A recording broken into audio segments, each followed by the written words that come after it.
ہمیں وہ بت برباد کر دے۔ اس نے کہا میں نے اسے بھی آزمایا ہے، اس نے بھی ایک موقع پہ میری مدد نہیں کی۔ دوسروں نے دوسرے بتوں کا نام لیا، اس نے کہا میرا اعتماد اٹھ گیا، میں نے آزمایا میری مدد نہیں ہوئی۔ تو ایک لڑکا کہنے لگا پھر مسلمانوں کے خدا کی ضمانت پہ چل پڑو۔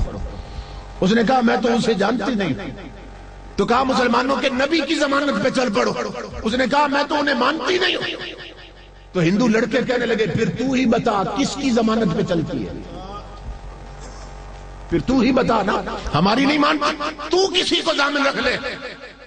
وہ لڑکی کہنے لگی ہاں سنو، ہمارے پڑوس میں مسلمانوں کا گھر ہے، ہماری پڑوسن ہر مہینے کسی غوث کی 11ویں دیتی ہے، نیاز بتاتی ہے، خیرات بانٹتی ہے، ختم کراتی ہے۔ میں اس سے پوچھتی ہوں اتنا خرچہ کیوں کرتی ہے، یہ کون ہے غوث اعظم؟ تو مسلمان پڑوسن مجھے بتاتی ہے وہ اپنے غلاموں کی مدد کرتے ہیں، بغداد سے بھیک ملتی رہتی اگر تعلق ہو غلامی کا ان کے ساتھ۔ ان کا اپنا ارشاد ہے کہ میرا گھوڑا ہر وقت تیار رہتا۔ غوث اعظم کا اپنا ارشاد ہے میری کمان کے چلے میں تیر چڑھا رہتا۔ غوث اعظم کا اپنا ارشاد ہے میرا نشانہ کبھی خطا نہیں جاتا۔ غوث اعظم کا اپنا ارشاد ہے جو مجھے پکارے میں اس کی مدد کو ہوتا ہوں۔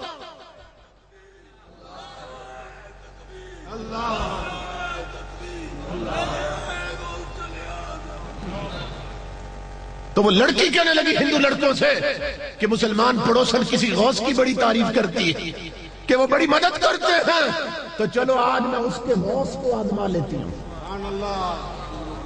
اگر ضمانت دینی ہے تو غوث کی دو، حضرت عبد القادر کی دو، ان کو ضامن رکھ لیتے۔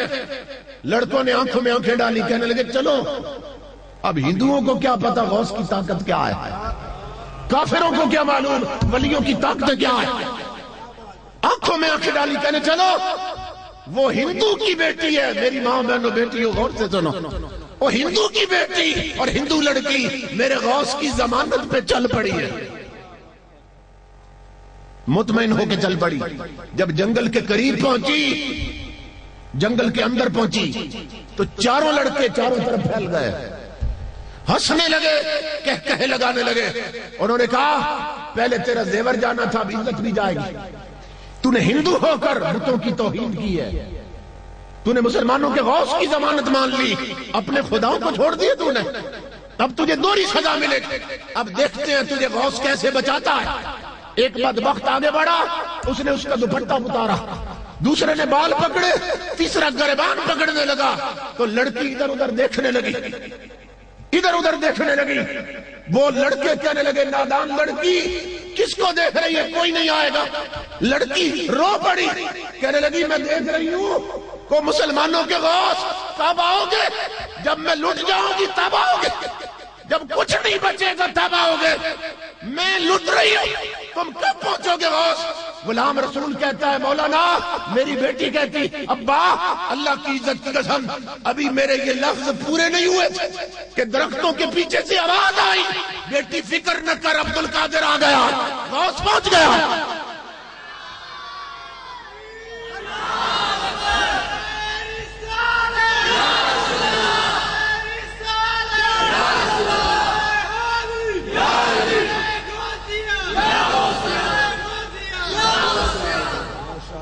لڑکی کہتی آئے غوث اعظم گھوڑے پہ سوار، ہاتھ میں تلوار، آتے ہی ایک ہی وار سے چاروں کے سر تن سے جدا کر دیے۔ بچی کے سر پہ ہاتھ رکھا، فرمایا میری بیٹی آ میں تجھے تیری منزل تک پہنچاؤں۔ لڑکی کی چیخ نکلی، کہنے لگی بابا اب کس منزل کی بات کر رہا، اب ساری منزلیں تیرے قدموں پہ ختم ہو گئی۔ پہلے مجھے اس مصطفیٰ کا کلمہ پڑھا جس نے تجھے غریبوں کی مدد کرنا سکھایا ہے۔ امام الانبیاء کے غلام دادا جی فرماتے تھے غلام رسول یہ بات سناتے ہوئے نا عجیب کیفیت میں تھے۔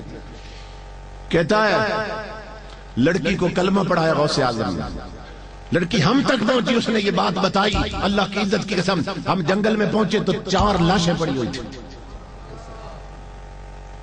میری ماں بہنوں بیٹی ہو غور کرو، وہ ہندو کی بیٹی اگر غوث پہ توکل کر لے، بھروسہ کر لے، اعتماد کر لے، تو غوث اسے نہیں لٹنے دیتے. تو تم تو کلمہ پڑھتی حضور. اگر تمہارے کردار بہتر ہو جائے اور تم شریعت کے راستے پہ چلو تو سوچو بغداد سے کتنی خیرات آئے گی.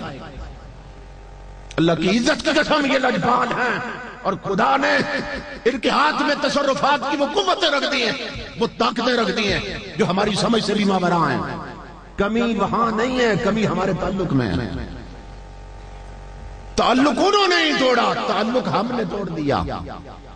آج بھی اگر تعلق پیدا کر لو تو مدینے سے بھی خیرات ملتی ہے، بغداد سے بھی خیرات ملتی ہے. اس طرح کرم ہوتے رہتا ہے.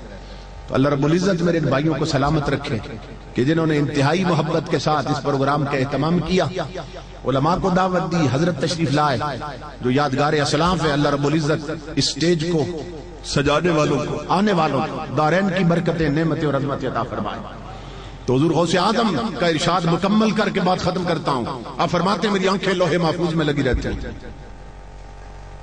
میں جانتا ہوں جنتی کون ہے اور دوزخی کون. اور آپ فرماتے ہیں انا غائص فی بحار علم اللہ تعالی و مشاہدتہ، اللہ کی معرفت کے دریاؤں میں غوطے لگاتا رہتا ہوں. انا نائب رسول اللہ و وارثہ فی الارض، میں اس زمین پر امام الانبیاء کا نائب بھی ہوں، مصطفیٰ کا وارث بھی ہوں. یہ اعلان تھا غوث اعظم کا منبر پہ، اس زمین پر میں حضور کا نائب بھی ہوں، حضور کا وارث بھی ہوں. اس لیے کہ جو ولایت ہے اس کی بے شمار قسمیں ہیں. ایک ہے ولایت محمدی جو کسی کسی ولی کو نصیب ہوتی ہے. تو غوث اعظم فرماتے ہیں مجھے رب نے ولایت محمدی عطا کی تھی کہ ہر ولی کا قدم کسی نہ کسی نبی کے قدموں پہ ہوتا، اور میرا قدم حضور کے قدموں پہ. یہی سبب ہے کہ جس طرح اللہ رب العزت نے، کیونکہ حضور کی ذات میں فنا تھے غوث اعظم، تو جس طرح امام الانبیاء کو سراپا معجزہ بنا دیا تھا، اسی طرح غوث اعظم کو رب نے سراپا کرامت بنا دیا تھا.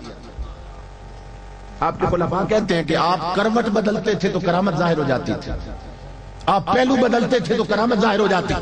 اللہ رب العزت نے ان کا وجود ہی سراپا کرامت بنا دیا تھا. تو یہ ہماری خوش بختی، خوش نصیبی کہ اللہ رب العزت نے ہمیں ان ہستیوں کی غلامی عطا کی، ان سے محبت عطا کی، ان سے نسبت عطا کی، قادری بنایا. تو اعلیٰ حضرت کی اس دعا پہ خطاب ختم کر رہا ہوں. اعلیٰ حضرت بھی یہ دعا سکھاتے ہیں، قادری کر، قادری رکھ، قادریوں میں اٹھا، قدر عبد القادر قدرت نما کے واسطے. اللہ رب العزت میرے اس بھائی کو سلامت رکھے، انہوں نے انتہائی محنت سے اس پروگرام کا اہتمام کیا. آپ حضرات دور دراز علاقوں سے تشریف لائے، مائیں بہنیں بیٹیاں تشریف لائیں. اللہ سب کو قدم قدم پہ اجر عظیم عطا فرمائے. وما علینا الا البلاغ.